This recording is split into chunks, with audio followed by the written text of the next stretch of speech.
ছোলার ডালের বড়া হবে। আমি একটু ভাজাভুজি খেতে ভালোবাসি, তো কতগুলো লঙ্কা আমি এই ছোলার ডালের সঙ্গে একটু নুন দিয়ে পেস্ট করে নিয়েছি। তারপরে ফাটাতে একটু হলুদ, সামান্য এক ফোঁটা হলুদ, নুন আর একটু চিনি আর কয়েকটা গোটা লঙ্কা ফেলে দিয়েছি। গোটা লঙ্কাগুলো ফেলেছি আমার জন্য, কারণ লঙ্কাটা প্রচণ্ড ঝাল প্রথম কথা, দ্বিতীয় কথা তেলে ভাজার পর দেখি লঙ্কা আরও ঝাল হয়ে যায়।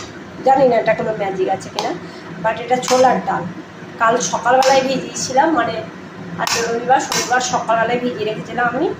এটা পুরো ওভারনাইট হয়েছে, আজকে ভালো করে পেস্ট করে নিচ্ছি। আমার একটু ভাজাভুজি খুব ভালো লাগে, এই ঘিয়ের সঙ্গে যে ঘি আছে ভাজাভুজি, এটা কিন্তু পুরো ছোলার ডাল ভালো করে পিষেছি আর কয়েকটা গোটা গোটা দিয়েছি দানা দানা। হ্যাঁ, আর কালো জিরাটা হাতে একটু তালুতে ঘষে নিয়ে ওটা দিবে,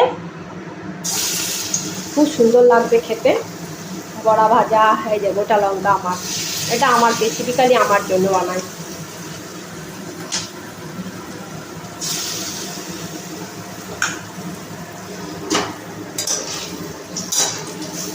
খুব সুন্দর ফোলে আর খেতে গরম গরম ভাতে, ভাতও আমার হয়ে গিয়েছে, গরম গরম ভাতে খুবই ভালো লাগে।